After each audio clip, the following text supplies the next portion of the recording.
welcome you to our first Beyond the Book event. Today we're happy to bring you the author of this year's Nashua Reads selection. This program is being taped for local educational television, Channel 99, which can be seen by anyone who has Comcast cable here in Nashua. And I just have to say, we are thrilled you're all here. This event is a culmination of a dream. When our group formed nearly 4 years ago to advocate for the library, this was the pie in the sky idea. And look how far we've come. If you'd like to be involved, we would love to have you join our organization so we can plan future events like this. Our primary funding for this event is our used book sales and media sales, which are held year-round in the library itself, and annually each spring we have a special sale. And of course our membership fees. So if you want to help by joining our organization, donating to us, or buying items from us, well, those are all ways you can help to fund future events like this. Our next book sale is scheduled for March 20th and 21st, with a preview night on the 19th for our members only. Before we get started, I need to thank a few people and organizations who helped make this event possible. I'd like to thank Rivier College for their generosity in making the use of this wonderful facility affordable to us. Many thanks go to the Toadstool Bookshops in Milford and Beckonings and One World Trading here in Nashua for selling tickets on our behalf. In addition, Toadstool Bookshops is here today to allow you to purchase some of Mr. Bohjalian's work that you can get signed. I hope you patronize them while you've been waiting this afternoon. They will still be here at the end of the show too, for the presentation. I'd also like to thank the committee, led by Carol Barker, with her core team of Diane Aiello, Lisa Allen, Carol Eiman, and Marjorie Morse for their hard work in making this such a special event. And of course, we want to extend our appreciation to all the volunteers who are here today to help run the event. This afternoon, our speaker plans to speak for about 45 minutes, then he'll take questions for about 15 minutes, and after that, you can get your book signed. There will be ushers to direct each row when it's your turn to have your book signed. And right before we start the book signing, Mr. Bohjalian will draw the winning ticket for our Oriental Rug Raffle. The rug, which is worth $450, was generously donated by the Persian Rug Galleries in downtown Nashua. So I hope you got your tickets and had a chance to purchase some of our friends' promotional items today. And now for what's brought you here today. I'd like to introduce our speaker. Chris Bohjalian is the author of 11 novels, including the New York Times bestsellers, Midwives, The Law of Similars, Before You Know Kindness, The Double Bind, and the book that brings us here today, Skeletons at the Feast. His next book, Secrets of Eden, will be published in just a few months in February of 2010. Chris won the New England Book Award in 2002, and his novel Midwives, in addition to being on the New York Times bestseller list, was an Oprah Book Club selection, a Publisher Weekly Best Book, and a New England Booksellers Association Discovery Pick. His books have been translated into over 25 languages, and 2 have become movies, Midwives and Past the Bleachers. He has written for a wide variety of magazines and newspapers, including Cosmopolitan, Reader's Digest, and the Boston Globe Sunday Magazine, and has been the Sunday columnist for the Burlington Free Press since 1992. Chris graduated from Amherst College and lives in Vermont with his wife and teenage daughter.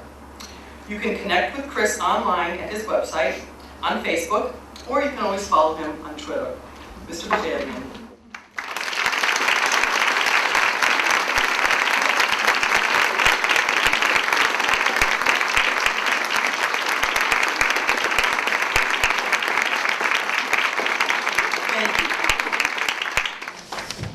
Thank you very much, Judy, for that lovely introduction. I want to thank Carol. I want to thank the Friends of the Nashua Public Library, Rivier College, and most of all, I too want to thank all of you for coming out on this absolutely spectacular Sunday afternoon, perhaps our last nice Sunday until April. All of you are clearly the medieval monks of the digital age. What do I mean by the medieval monks? Well, some of you might be familiar with a study published not too long ago by the National Endowment for the Arts, It's called Reading in America. And it's sort of a state of the state. What are we reading? Why are we reading? And the statistics are absolutely chilling, and I will share with you but one set. On any given year in the late 1980s, when you polled American adults, you would find that roughly 57% had read at least one novel or collection of short stories in the past year. When you conducted that same survey 10 years later, in the late 1990s, you would find that the number had fallen to 54%. And now, 2009, the latter part of a new decade, in a new century, in a new millennium. When you conduct that same survey, you will find that a mere 50% of American adults last year read at least one novel or collection of short stories, and the only reason the number is as high as 50% is thanks to a whole lot of teenage vampires.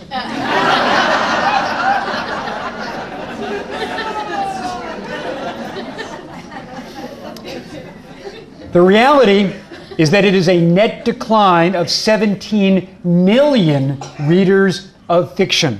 Or, to put that in more prosaic terms, if you were to subtract out every single human being who last year read as his or her one novel, Harry Potter and the Deathly Hallows, you would find that more people were curling up in bed at night and reading the instructions on the back of a bottle of shampoo than were actually reading a novel. As Judy told you, I write a newspaper column, and not too long ago I wrote a column about how fewer people are reading fiction than ever before, and I received a really angry letter from a reader, a grandmother. Angry why? Her granddaughter works for L'Oreal. I had used that lame shampoo bottle joke even then. But all of you are here today, and I am deeply and profoundly grateful. And I'm especially pleased to be here because I am not right now in the midst of a book tour. Book tours are supposed to be really glamorous. You jet around the country and you hang with Oprah and Katie and Harry Smith, and in theory you sell whole pallets of books. But the reality of a book tour, and I will tell you, I love book tours. It wasn't that long ago that my books sold briskly, but only among people with my last name. But the reality of a book tour is this. By day 14, you will have been on 17 regional jets, and you will have been reduced to wearing a strange man's underwear. I wish I could say I'm making that up. I'm not. In 2008, I was on tour for the paperback of the double bind, and the non-New England part of the tour was extremely ambitious. The goal of a publisher is to get you to as many cities as possible, as quickly as possible, so you only spend one night in every city. If you're a novelist, there's nothing you want more than to have 2 nights in a row in the same city, and not simply so that when you get that wake-up call at 4:30 or 5 in the morning, you know what side of the bed the phone is on. You want 2 nights in a row in the same city for one reason and one reason only: laundry. You need that full day in a city to get your laundry taken care of, because in this day and age you are traveling on regional jets, which means you don't have the 1925 steamer trunk. So for the double bind tour, it's day 14, and I've been in 14 consecutive cities in 14 nights. You know, it's New York, Washington, Raleigh, Durham, Miami, et cetera, et cetera. And now it is day 14, and I am in Minneapolis. And I'm happier than I've been in 2 weeks because I realize I'm not checking out of the hotel until Sunday morning. So I did my event Friday night, and then Saturday morning, the very first thing I did was I sent out a Mini Cooper-sized pile of laundry. And then I did my events at 11 a.m., at 2 p.m., at 7 p.m. I got back to my hotel room at about 10:15 at night, and there, on the bed under plastic, were my shirts, which had been dry cleaned, and on the bed also was a box with my laundry. Since I was checking out Sunday morning early, the first thing I did was I opened my suitcase, planning to just move all of the laundry in that box in one brick, perfectly folded, from the box to the suitcase. So I open up the box of laundry, and sure enough, In there are 14 pairs of underwear, not mine. Not a man's.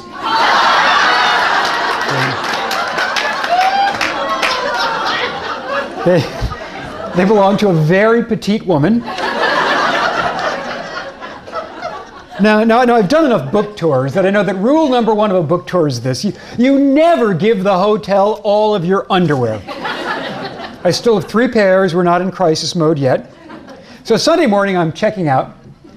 And I give the concierge these 14 pairs of women's underwear. And the laundry's closed. It's a Sunday.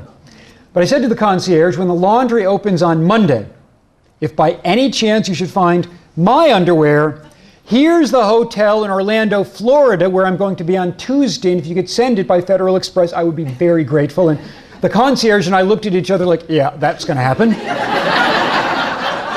Then I checked out. And I was being driven to the Minneapolis St. Paul airport by a very nice guy, a media escort. And as we were driving, I said to the media escort, okay, I know this is a long shot, but by any chance, is there a mall between here and the airport that opens like at 10:30 or 11 and might have a store in it that sells men's underwear? And he said 2 things to me that were kind of interesting. The first thing he said was, wow, you're the 3rd author I've had this month who needed new underwear.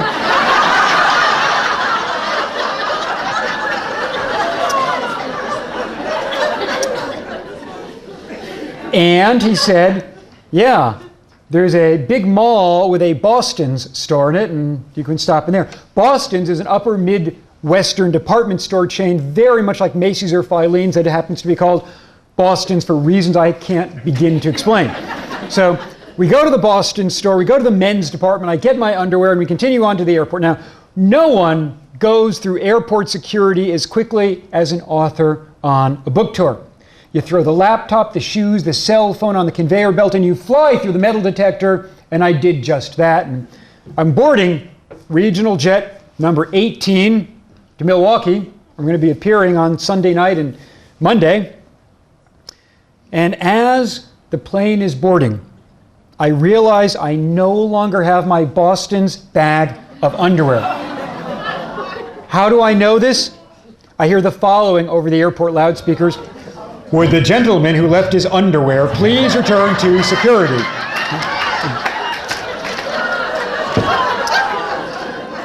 You know, I'm shameless. I would have gone back for it. In fact, I'm telling you this story shows you how shameless I am. But we're boarding the plane, so we can. So I fly on to Milwaukee, I do my events, and Tuesday, we continue on to Orlando. And about 3:30 in the afternoon on that Tuesday, I'm checking into the hotel in Orlando, Florida, and the person behind the desk passes across to me a Federal Express box from the hotel where I'd been in Minneapolis. So I take it back to my hotel room with more excitement than anyone should who's only expecting to find his own underwear in there. And I open it up, and sure enough, in there are 14 pairs of underwear, not mine. But they were a man's, they were boxers, and they were clean. So I did the second half of the double-bind paperback book tour in a strange man's underwear. I have to tell you a story. Not too long ago, I was giving a reading in a library, and it was a very, very different crowd because it was about 10 in the morning on a weekday, and it was children's story hour. And there were about 55 or 60 children there.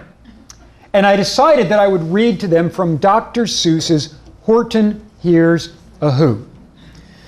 And the first time we got to that iconic line from the book, a person's a person, no matter how small, spontaneously I decided to have the little kids say it out loud with me, because it is, after all, a beautiful validation of the importance of small children. A person's a person, no matter how small. And the next time we got to that line in the book, I decided to have the kids say it with me louder.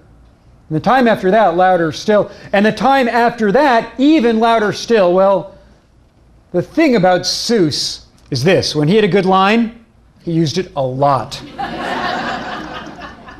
And so by the time we finished with Horton Hears a Who, I had those little kids absolutely rocking and rolling in their mats and their mattresses and their beanbag chairs on the floor. We were having a great time in raising the roof of that library.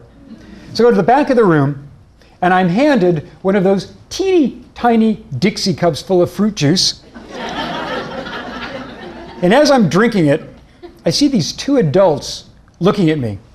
And they're looking a tad troubled, annoyed, perhaps even miffed. And then they come over to me, and over our teeny tiny Dixie cups full of fruit juice, one of them says, "Do you really think you should have gotten the children so riled up about books? We are, after all, in a library."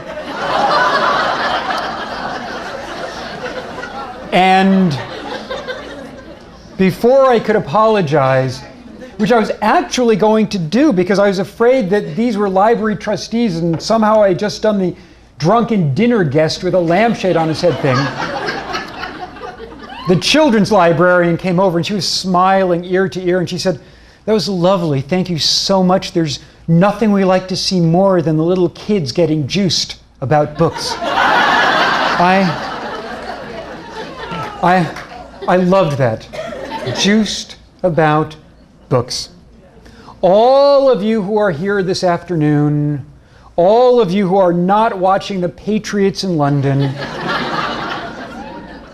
all of you know something that we try to teach our children and our grandchildren all the time. But as grown-ups, we all too often tend to forget, and that is this. Reading is meant to be fun. Reading books is meant to be fun. All of us know on some level that reading is a community endeavor. Look at all of us who are gathered in this room today to talk about books. It's not a solitary pursuit. I must have met 25 of you in the last 15 or 20 minutes who are part of book groups and understand well what words and reading and books can mean to the soul, and how a novel is capable of generating the same conversational enthusiasm as movies and music and stage plays and the American League Championship Series when it doesn't involve the Yankees. If we only give the notion a chance. Now, I do not believe that reading itself is beleaguered, despite that NEA study I cited earlier. As a matter of fact, given the monumental amounts of time that people today spend in front of screens, blogs, news groups, chat rooms, discussion boards, MySpace, Facebook, Shelfari, and good old-fashioned email, that in some ways we might have an even greater connection to text than any generation that preceded us. But make no mistake, what we read and how we read is changing. We are in the very first stages of an epochal change in how the mind works. We are a group of creatures who are used to sequentially tasking. At our bests, we do things and we finish a project, then we move on. We can read a novel on an island. Yes, we might have more than 1 or 2 or 3 books on our nightstand, but generally, we sequentially task. We read a book, we finish it, and we start another. That is changing as we move about the digital age, and I'll share with you one statistic that really drives this home. When you read an article in the Boston Globe newspaper that gets ink on your fingers, when you start an article that is in the paper version, you are likely to finish it somewhere between 70 and 80% of the time. When you start that same article on an online newspaper, you are likely to finish it only 15% of the time. Why? Because you multitask, you move away, you go to a video, you go to a blog, you go to a link, and you never get to the end, with the result that how our minds function is changing. All of us are changing. But here's the absolute that gives me hope. In the midst of all of that change, we still care about stories. We still care about the tales that people want to tell us orally or in print. Which brings us to my work, to our work together today. Virtually all of my books have begun with a story that somebody told me. And Skeletons at the Feast, the book that all of you in Nashua were gracious enough to read. Thank you once again for that incredible, incredible blessing. Skeletons at the Feast began with a story. The origins of the book go back to 1998, when a good friend of mine and I are picking up our daughters at kindergarten. He pulled me aside in the parking lot and said that his mother had just translated his grandmother's diary from German into English and typed it up. And would I be willing to read it? Now, normally when somebody says to a novelist, would you read the family diary? Your immediate reaction is, oh, please no. Anything but that. The Anne Franks of this world are few and far between, but this is a very, very good friend of mine, a terrific guy. And so I said, sure, I'd be happy to read the diary. His grandmother had lived in Germany from 1898 to 1945. From 1921 to 1945, she had been the matriarch on a massive baronial, Tolstoy-like estate in East Prussia. And when I say Tolstoy-like, this is not a novelist's hyperbole. It was something like 18 bedrooms. And then, of course, there's the carriage barn, the farm barn. And by the standards of the 1920s and the 1930s, it was agribusiness. They grew sugar beets, and they grew sugar beets in kilometers for concentric circles for as far as the eye could see. The diary that my good friend gave me was about 180 pages typed, single-spaced. And I'd say that about 150 of those pages were about beets.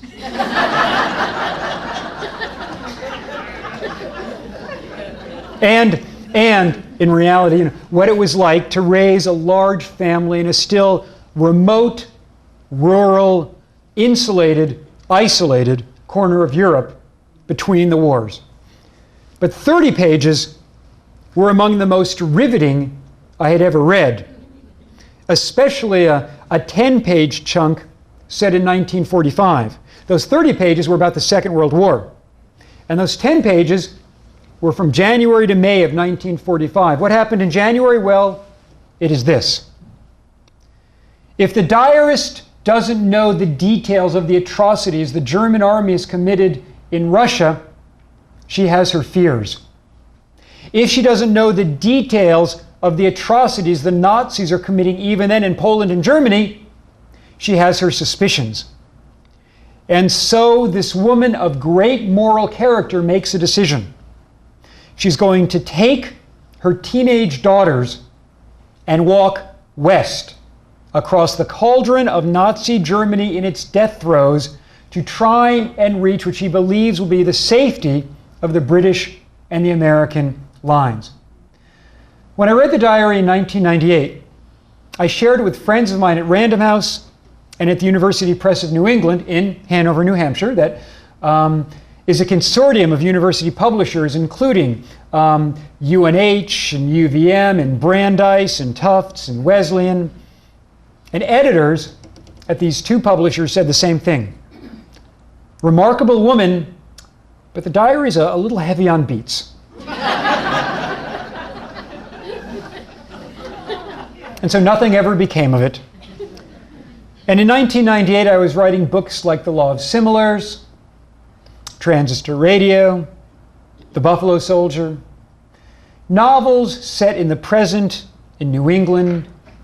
The idea that I might be remotely capable of writing historical fiction never crossed my mind And 1998 became 2002, which became 2006. In 2006, I happened to read a book called Armageddon by Max Hastings. Hastings is a revered British journalist and historian. And Armageddon is his account of the last year of World War II in Germany. And as I was reading Armageddon, I had these absolutely freakish moments of déjà vu. I would read a scene and I would think to myself, where have you read something like that? And then it clicked. The Diary. And I will give you two examples. Hastings talks about how in January of 1945, there were hundreds of thousands of Prussian and Silesian and Pomeranian refugees walking west, trying to stay ahead of the rampaging Soviet army, hoping to get to Germany, hoping in many cases to get to the British and American lines, and how they were stalled on January 30th on the eastern bank of the Vistula. The Vistula is a river that runs north-south from the Baltic all the way to Krakow. Parts of the river were frozen. And on those parts that were frozen, the refugees were hoping to cross on foot as the Soviet shells pummeled the ice bridges, turning them into ice shavings and ice slivers. Well, the diary. January 30th, 1945. There's the diarist on the eastern banks of the Vistula with her girls, hoping somehow to get across. She will. She and her girls will be in the second to last wagon to cross before the last of the ice disappears under the bombardment into the roiling current of the river. And then Hastings talked about this, a bizarre footnote to the end of the war. In the autumn of 1944, the Nazis transferred many of their American and British POWs from the eastern POW camps to the massive cornfields, wheat fields, and sugar beet farms to help with the harvest. And how it wasn't uncommon for these young British and American soldiers to find romance with the teenage German farm girls. The diary, December 31, 1944. The diarist knows that soon she is going to go from baroness to refugee, to give up everything to keep her girls safe, to wander out into the cold on foot. But what is making her smile on that New Year's Eve? It is watching her 16-year-old daughter and her 16-year-old daughter's female friends as they danced into the small hours of the morning with quote-unquote those 7 lovely English boys. She had 7 English POWs living on the estate as late as December 31, 1944, and by then, they're not even in the bunkhouse anymore. She's moved them into the manor house because, as she wrote in November, I know they're young, I know they're strong, but it's too cold out there even for them. So I asked my friend if I could look again at his grandmother's diary, and he said, sure. And then I picked up the phone, and I called that 16-year-old teenage German farm girl, now a 77-year-old woman living in Portland, Maine. And I said to her, I don't know precisely what I want to do with your mother's diary, but there's something remarkable in it that I want to explore. How do you feel about that? She said, that would be fine. And I said, it wouldn't be your mother's story, it wouldn't be your story, but I know that 2 of you will be recognizable, at least to your family. She said, fine. And then I asked her the most important question. I said, one of the things I want to explore in this novel is the complicity of the average German family in the Holocaust. And still she said, write that book. So the next day I started trying to find all of the Holocaust survivors and all of the Germans I could who had been in that corner of Poland and Germany in the last 6 months of the war to get their stories. And their stories were remarkable. Always.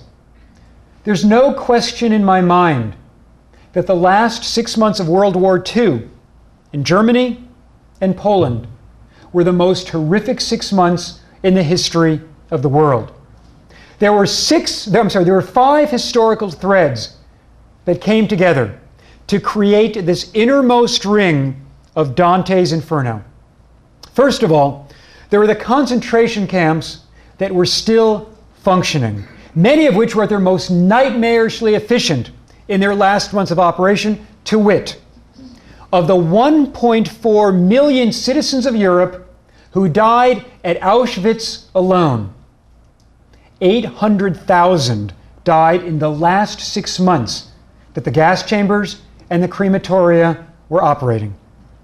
2, there were the evacuations from the concentration camps when the Nazis, trying to get their skeletal prisoners, the evidence, away from the advancing Soviet army, marched them west in January of 1945, and then again in March and April of 1945, in conditions that were barbaric beyond words, marching these surviving prisoners west, often without coats, frequently without blankets, often without boots.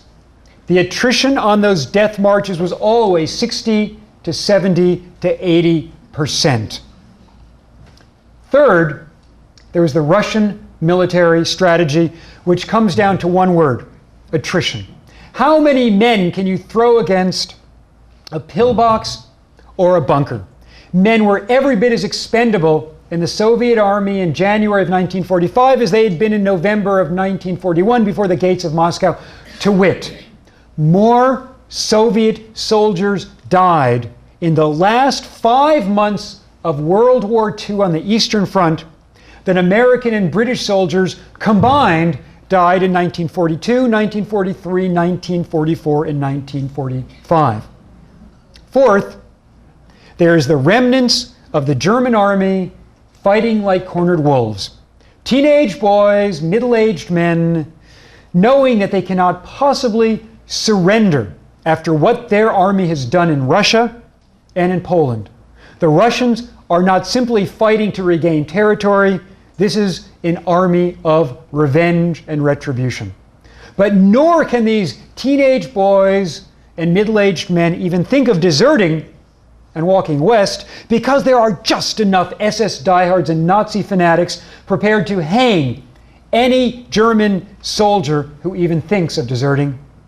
And finally, there are all those Prussian, Pomeranian, and Silesian refugees, somewhere between 750,000 and 1 million. Senior citizens, mothers, girls, boys, babies, all plodding west on foot, and the death toll among them is staggering as well. The numbers are staggering. There's one incident that always brings it home to me, however, that really humanizes the horror of the Eastern Front, and it is horrifying because we've never heard of it here in the West. Whenever we think of the greatest maritime disaster in the history of the world, our mind instantly goes to 1912 and the Titanic. 1,500 women and children and men drowned that evening in the North Atlantic. But the greatest maritime disaster in the history of the world, it actually occurred January 30th, 1945. A cruise ship called the Wilhelm Gustloff. It leaves the surrounded East Prussian port city of Danzig and Gotenhofen. The Soviets at this point, with a tank movement, a pincer movement, have surrounded the city. So you can no longer leave Danzig and Gotenhofen on foot or by rail. The only way out is by boat, and the last boat that is going to leave is the Wilhelm Gustloff. Everyone wants to be aboard that boat. Think of the images we've seen of Saigon, 1975. People throwing themselves at the last helicopters to leave the American embassy. That's what the docks before the Wilhelm Gustloff are like. 10,000 people clamber aboard. And in typical Nazi fashion, they have mounted anti-aircraft guns on the funnels, and they are not flying a Red Cross flag. So a Soviet submarine commander sees it, torpedoes it, and it sinks in 22 minutes, bringing somewhere in the neighborhood of 9,000 people to their death, or 6 times as many people as died on the Titanic. But it is just one more drop in a very bloody bucket, and so it is a mere footnote to the history of the Eastern Front. All of the Holocaust survivors, all of the Germans I interviewed, told me stories that left me stunned. But they also told me stories of remarkable beauty. All of these 75 to 95-year-old people I interviewed were alive today, either because of an incredible bit of good fortune or because of an angel who parachuted into their life just when they needed an angel most. And I think that's one of the reasons why Skeletons at the Feast wound up a love story, a love triangle. There are 2 threads in the story.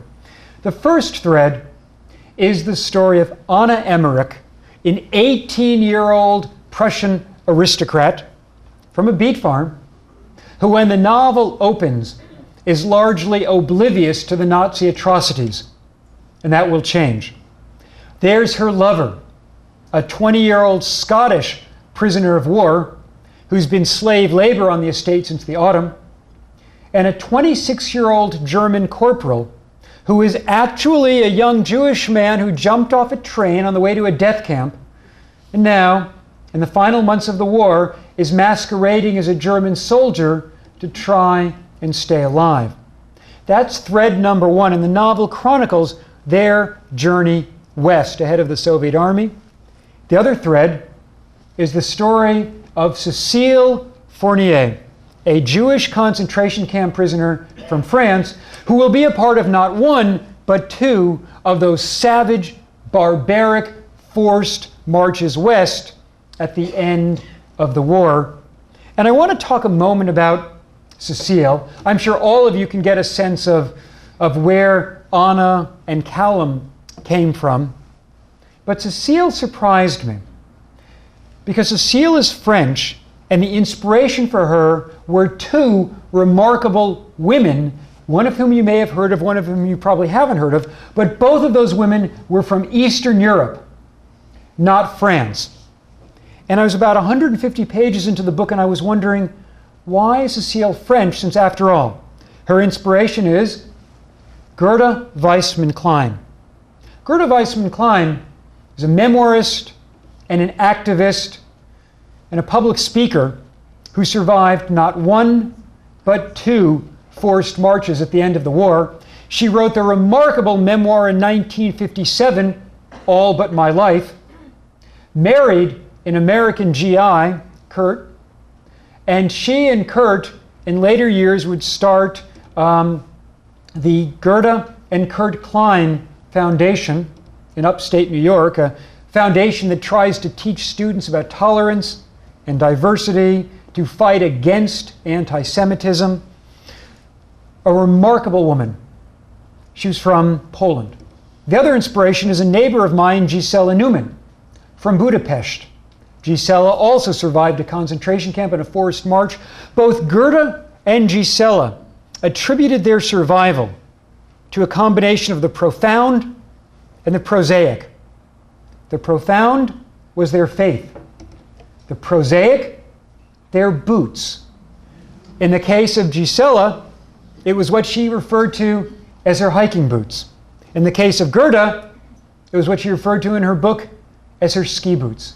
In each case, when they were being processed at the concentration camp, their heads shaved, their few possessions confiscated, they were allowed for different reasons to keep their boots. And it is those boots that helped them survive the preternatural cold of January 1945, when they would be walked west in conditions that were savage. So I was wondering, why in the name of heaven did Cécile wind up French? And then it dawned on me.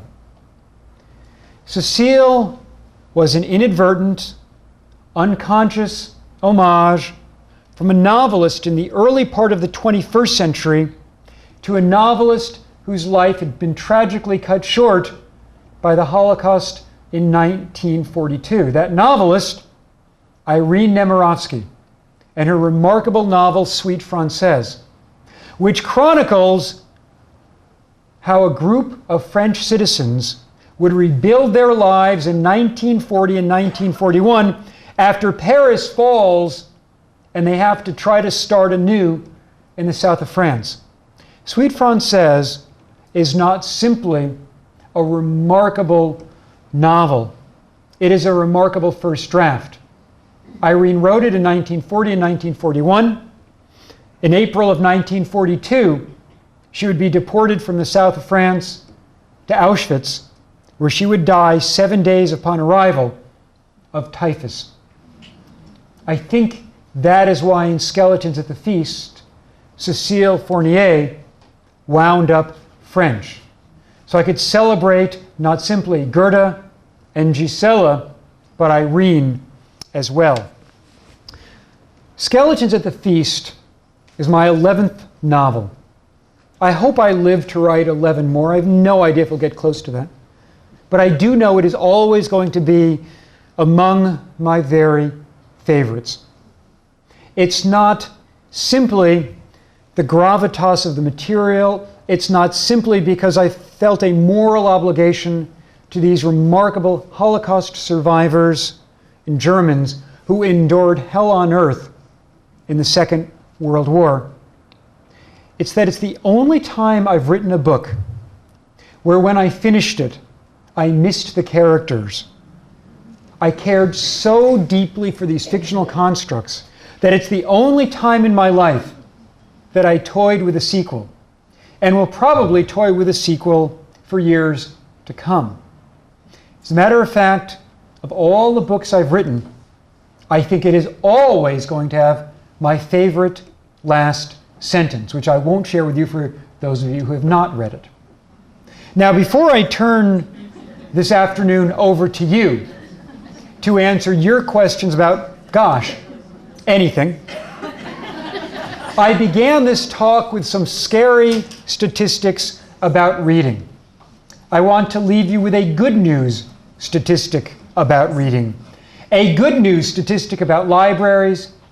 There are still more public libraries in this country than there are McDonald's fast food franchises. So I thank all of you.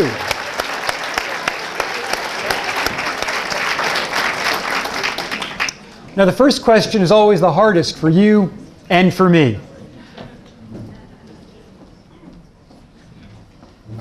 See what I mean?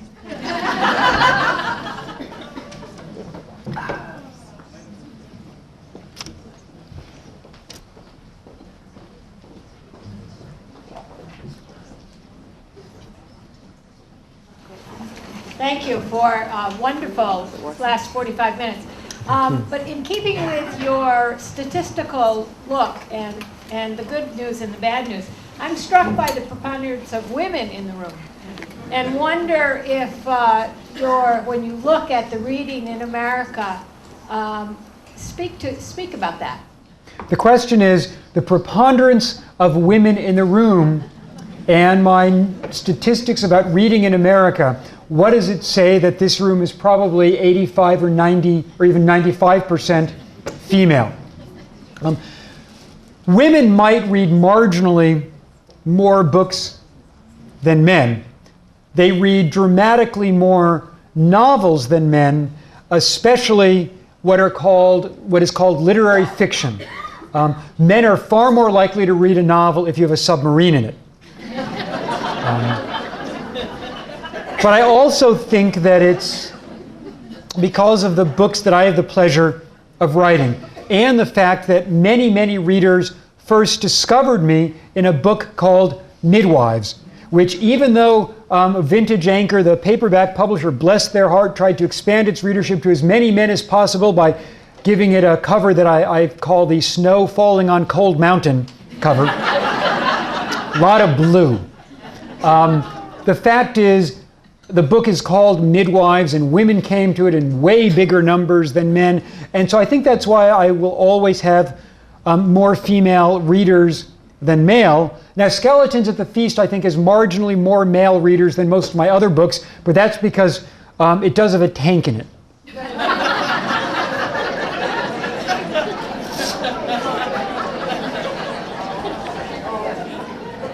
We'll go there and then there.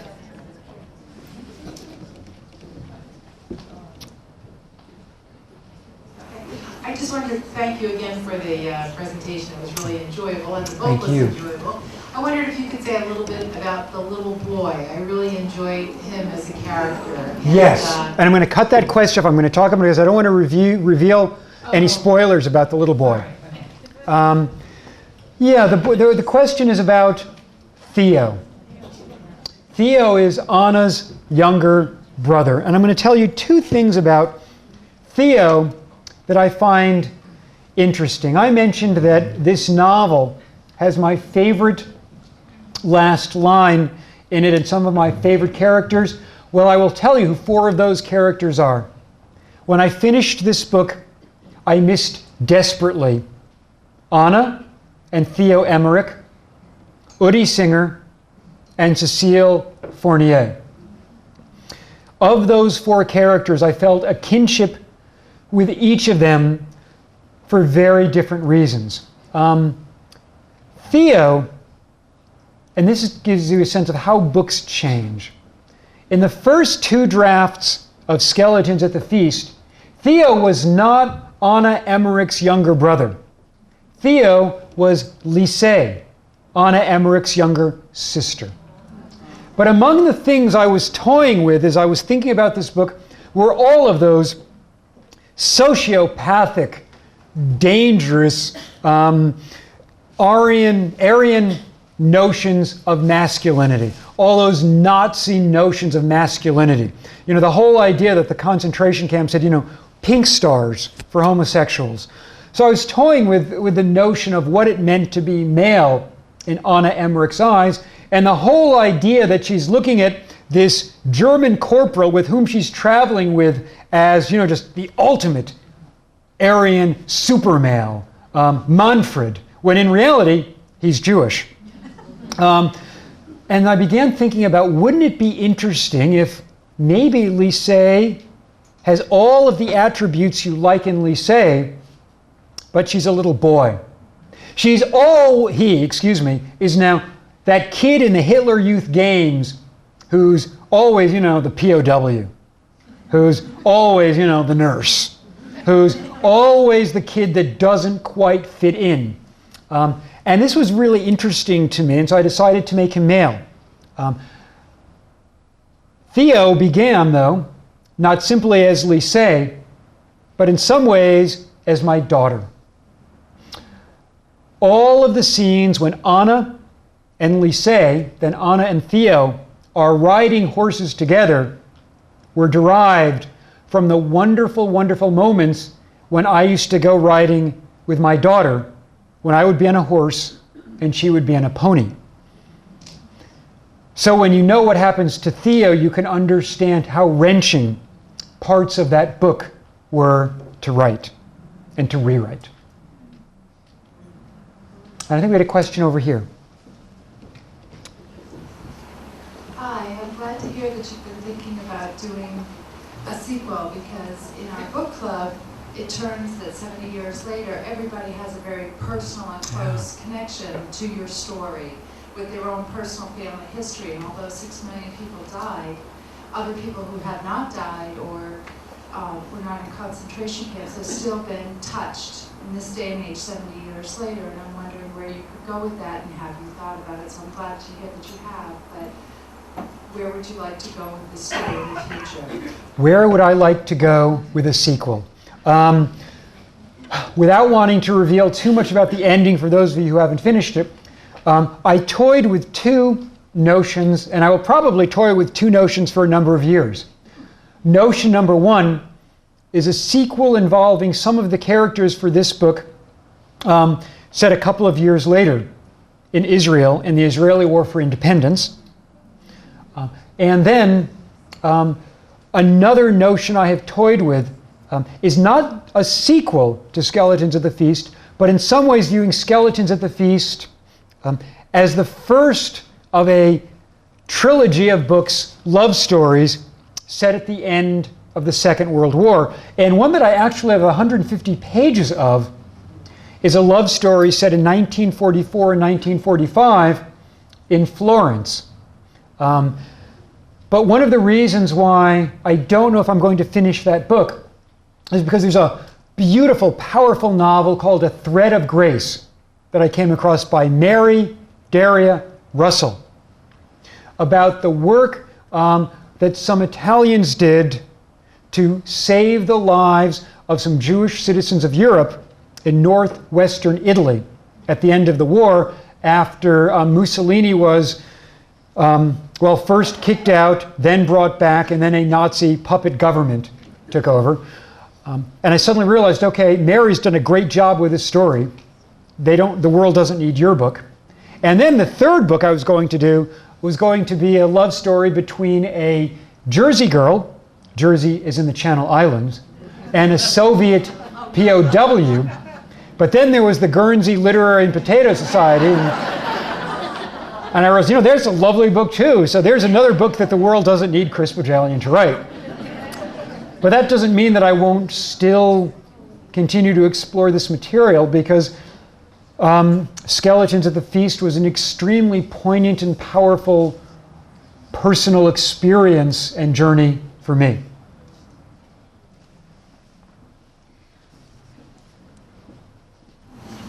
Hollywood has exposed my generation, our 70s, to Battle of the Bulge, Bombing of Florence, England. But this is a geography that I don't think most of us know about. That's one of the things I enjoy. And one of the things I enjoyed most about your book were the maps you put in the front. Thank you. And, we have a class here at Rivier College on this, our Rise program. And I'll tell you, it's about 60% of women, we men really enjoy it. Well, thank you very much. Thank you. Yes, all the way in the back.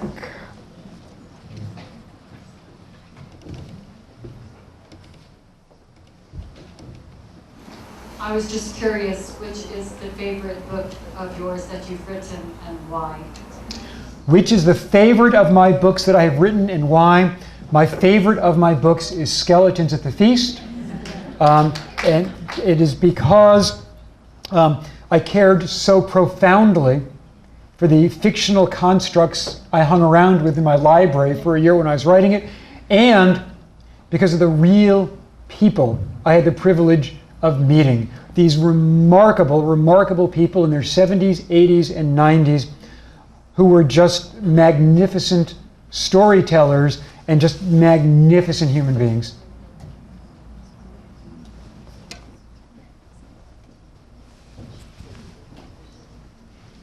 Hi, I was wondering why you chose to focus the story through Anna's eyes rather than her mother's eyes.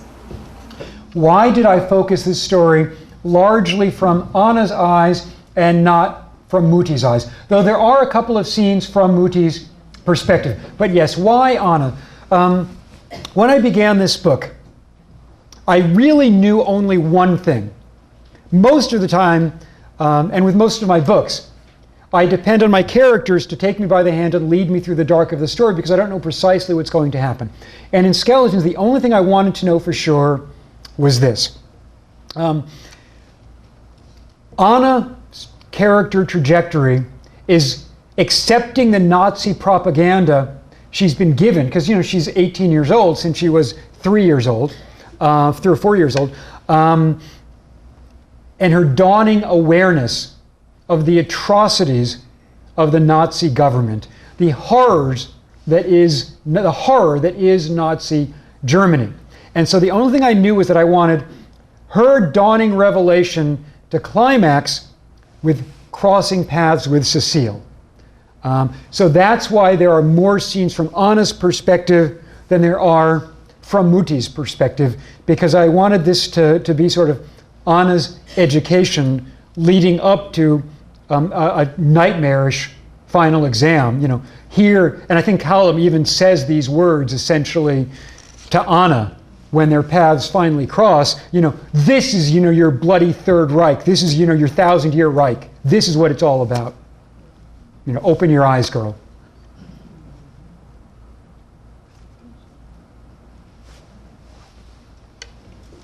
The 77-year-old woman in Portland, Maine, think you said Anna was based on. Has she read the book, and do you know what her reaction was? The 77-year-old woman in Portland, Maine, has she read the book? What is her reaction? Oh my gosh, yes.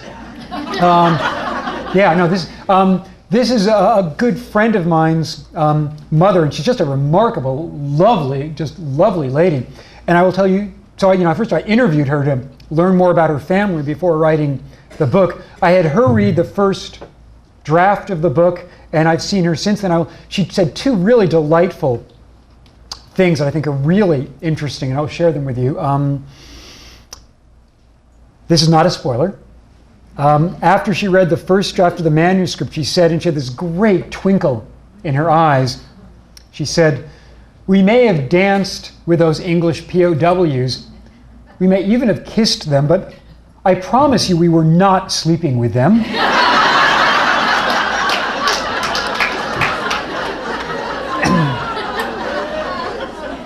And there's a scene in the novel where Anna, they're staying at an estate far west of where they started, and Anna comes across two Soviet soldiers stealing their horses. And I won't tell you what happens in that scene, but what happened in reality was this. This 16-year-old girl sees that there are these two soldiers trying to steal their horses, and so bareback, in January, she runs between them, jumps aboard her horse, kicks it, races through the barn, races back to the house, and sort of does, the Paul Revere, British are coming, to warn them that we need to leave now. The Soviets clearly are here already. And she said, when she saw how that scene is very different in the novel, she said, "That was the only heroic thing I've ever done with my life." and I reminded her, and said, no. I mean, the whole, way you helped get, your mother through this, and then, through the displaced persons camp. She's just a lovely, remarkable woman.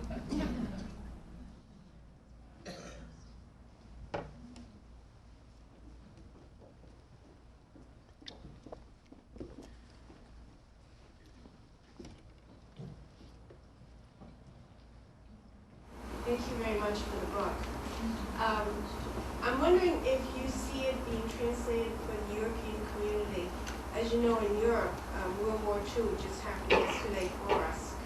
And our parents talk about it as it was just a few months ago. And if you see any possibility of a translation of this book for the European community.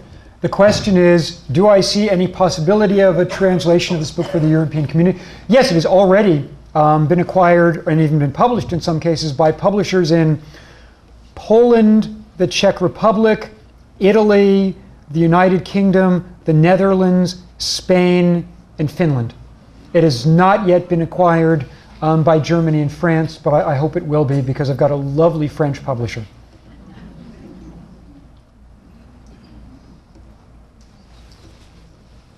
I would just like to know who your favorite current novelists are, and if you have time to read novels. Yes. Who are my favorite novelists? And do I have time to read novels? Yes, I read all the time. I love books. I love fiction and nonfiction. Certainly among my favorite novelists would include John Irving, because his characters are so eccentric and idiosyncratic. Joyce Carol Oates, because she's so comfortable with moral ambiguity. New Hampshire's own Jodi Picoult, because she's always got her finger on the pulse of the cultural zeitgeist. I'm currently reading Audrey Niffinger's new book, Her Fearful Symmetry. The book I finished before that is also by another New Hampshire novelist. It's a terrific, lovely novel with an inappropriate title. And I'm friends with this person, so I can say that. It's called Americans in Space. It is a novel about a young Boston, she lives in New Hampshire, a young Boston area widower who's coping with an goth teenage daughter and a 4-year-old son who will never let go of plastic ketchup bottles. by Mary E. Mitchell. And before that I'd read, and I can recommend that very highly. Before that I had read Richard Evans' final book in his World War II trilogy about Germany. This is the final volume in history, The Third Reich at War. And before that I had reread Einstein's Dreams by Alan Lightman. So I'm always reading. It's what I do.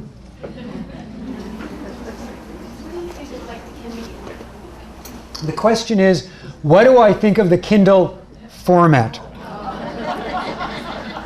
And I'm going to answer this with absolute candor with my friend Brian from the Toadstool Bookstore in the back. Here's a reality. When the barbarians are at the gate and they outnumber you, you have to negotiate. Now, that doesn't mean that I'm saying the Kindle or the new Barnes & Noble Nook or the Sony e-reader are barbaric. I don't think that at all. And I'm fascinated by the notion that this is the first high-tech digital embellishment to our culture that has been embraced by older citizens rather than younger citizens. Right now, Kindles and e-readers are being purchased largely by people older than 40 or 45 because it's a great traveling tool. I can't tell you how many times, how much more frequently I'm now seeing people with e-readers and Kindles on airplanes.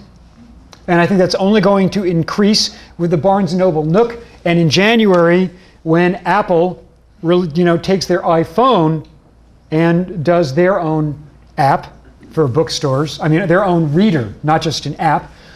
I think there's always going to be room, however, for pulp. I don't believe that digital readers are necessarily going to completely displace the pulp and ink and glue item as we know it. A Kindle is a great thing to take with you when you are traveling on an airplane, but we still have a totemic relationship with ink. You can't sign someone's Kindle if you're Margaret Atwood. And we still want that. Now, have any of you seen the 1982 Star Trek movie, The Wrath of Khan? How many of you remember what Commander Spock gives Commodore Kirk for his birthday? He gives him a book because Kirk is an antiquarian who collects them and thinks it is both quaint and lovely. 400 years ago, might the book be quaint and lovely?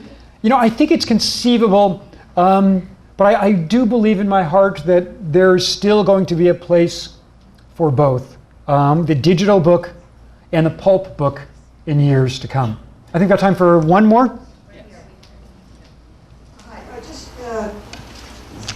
Just to add to that, I go by Barnes & Noble or stop often, and it's so hard to get a parking place. There are a lot of people in there reading books evidently, buying books, and I would think more than one a year. Also, having a community gathering place too, I think, for some people. Yes, this reader, okay, before I'm about to babble, but is there a question I should answer before I babble? Go ahead.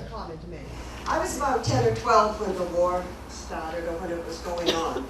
And we were constantly, we'd go to the movies and they'd show the news and they'd show pictures of the skeletons, at the concentration camps and that type of thing. And that just burned so deeply into me, even though it was nowhere near harm's way. But it just burned so deeply into me and to other people of my generation that when I found out that Nashua Reads was going to be about this, I thought, oh God, why do they have to dig into that again? It's that sort of a feeling. And I started the book, and I could only read just a small little bit at a time until I got to know the people in it and that type of thing. But it was an incredibly moving experience to go through it all. And I just got back last night from a trip to Holland. And it was a bike tour. We had a guide and whatnot. And the guide was Dutch.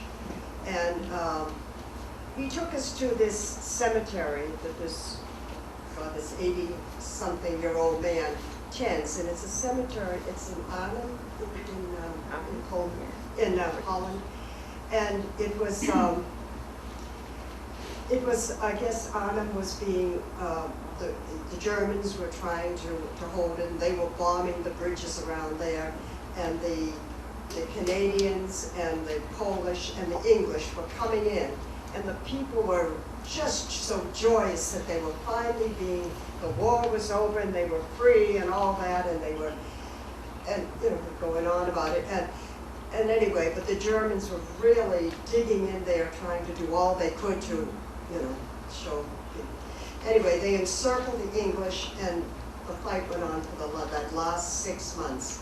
And I kept hearing about that last 6 months of the war, and how the people in this little town took in the Scottish and the Canadians and tried to give them comfort and food and whatnot, until the end finally did come. So this fellow was out there every single day in this cemetery, and he just wants to make it as real as possible. So each year people come and they have a ceremony there, and he meets the families, and he writes down everything he can about each of the soldiers, that died there. And he'd say, now these two, they were twin brothers. And sure enough, you look at the dates, I wouldn't have noticed it, but they were twin brothers that died that day, and then it's someone else. And I don't know, it was just incredibly touching. It sounds extremely moving. Thank you. And our Dutch guide was there, and the Dutch guide was there, and he said, when he was a young boy, and he was like 4 or 5, he said they were told never to take anything from any German.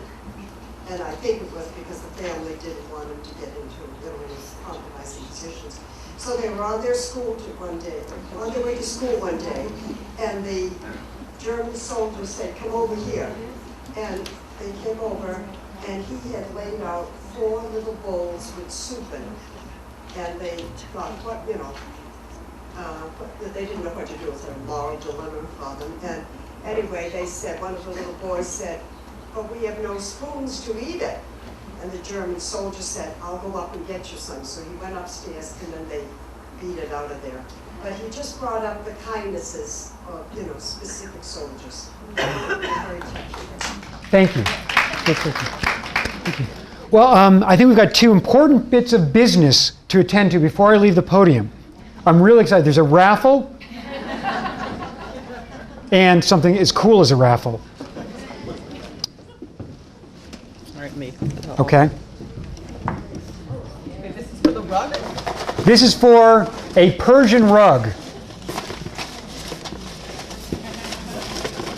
And would you like the honor of reading it? No, you can do that. Okay. The winner is Pat Babinyetti. Pat B-A-B. May not be here. Yes, Pat, come on down.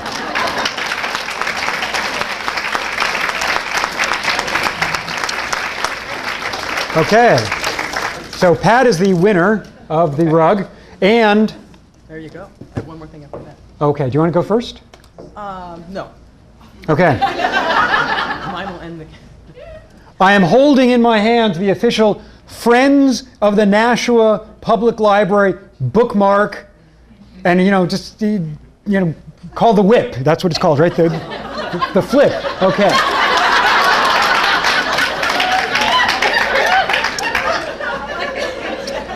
You simply slip it into your book. Carol suggests putting it exactly 50% of the way through the text. And then, whatever page you're on, you just flip it in, and you close it, and you open instantly to whatever page in the book you're on.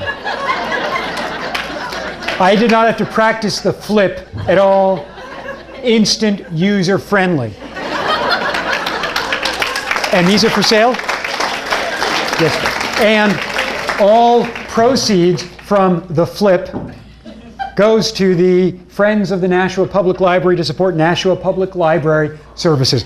And with that, I'm going to extricate myself from the podium. I'm happy to sign your books. I'm happy to sign book plates, which I have also for the book coming out February 2nd, Secrets of Eden. Thank you.